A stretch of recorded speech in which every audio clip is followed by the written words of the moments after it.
think that's something that people face all the time. You want to be able to take care of mom and dad, and you don't really want to send them to nursing homes, but because you're in a situation where you need to work because you need to make money, you may not be in a situation where it's going to cost you, where the money is an issue, but you have your careers, and you guys step in and allow mom and dad to stay home. You take care of things like filing tax returns and handling calls from creditors, and as you said, paying bills, and it's an awesome program. We're going to talk about it a little bit more in just a moment. WIBR news time is 8:38.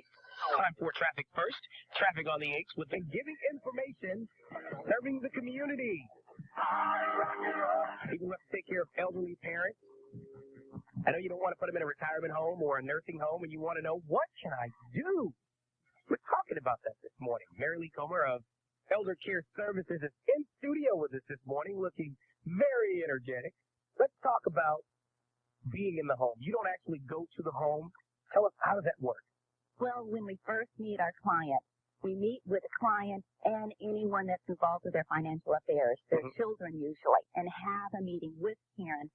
And we work out a program specifically for their parents. We only do what those family members want us to do. Okay. We have a long range, and I'd like to tell you what the best services we would do. Go ahead.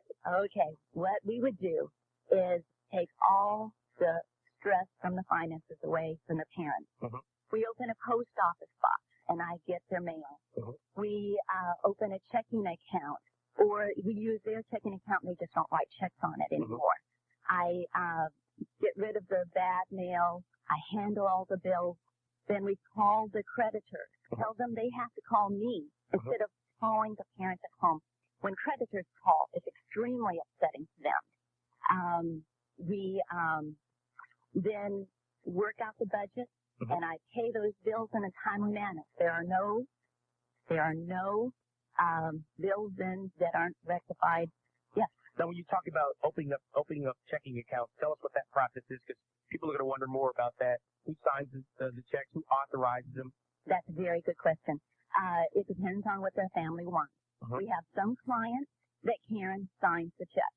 What we do is we give them their spending money once or twice a month, and all they'd have to do is cash their own check. Right. Then others like to have control of their money. They like to see exactly what bills I paid that month, and they can come into the office once or twice. I usually do it twice a month, and have half, those bills that are due. They sign the checks, we discuss, and then I can email the siblings exactly what we have done, do report. Karen checks what I do by a report every month, so we know that we're following through what we said we would do, and all the accounts and everything is being handled in the best way it can be handled financially. Do you give like a financial report to the parents, to the kids or the relatives taking care of the elderly once a week or once a month? How do you do that?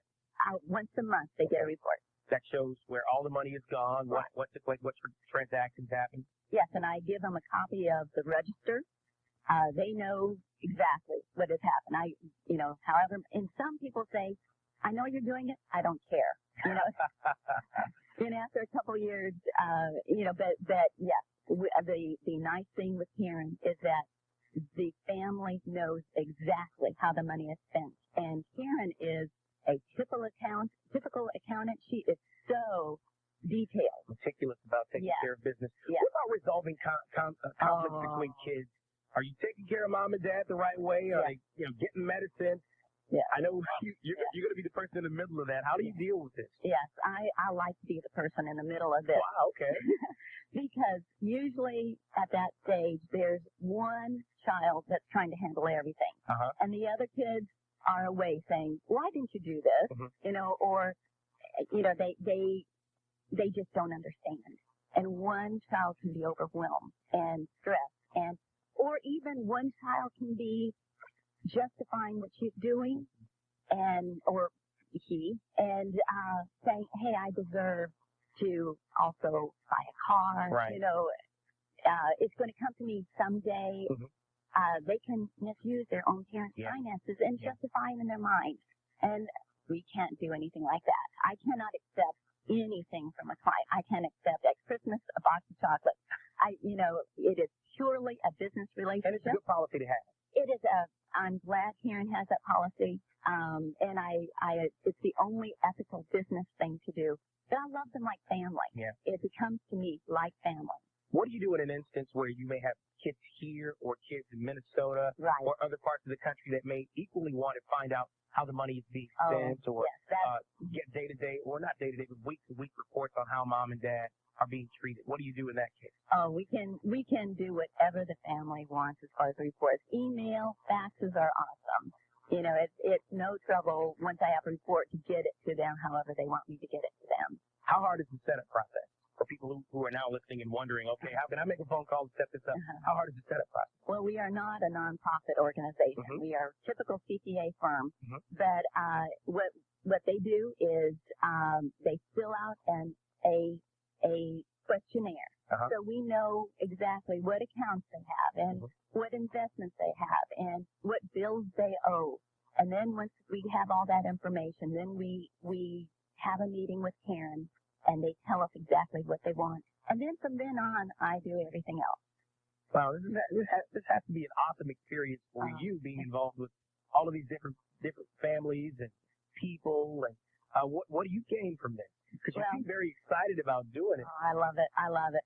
I get a kick out of them because I do. I do think of them as family, and we even had one client who's a young man.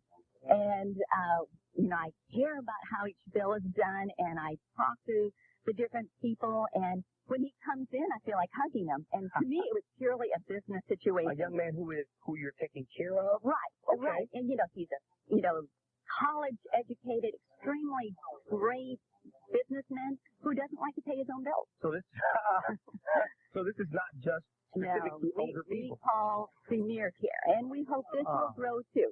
So anyone who's interested, we can work on a program just for them. The hardest ones to deal with are the elderly. Anyone younger is a much easier situation. We're going to come back and talk about contact information in just a moment.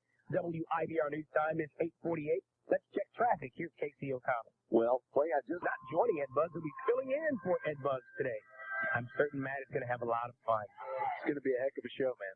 You know, Jeff throws or just I make some changes in my life.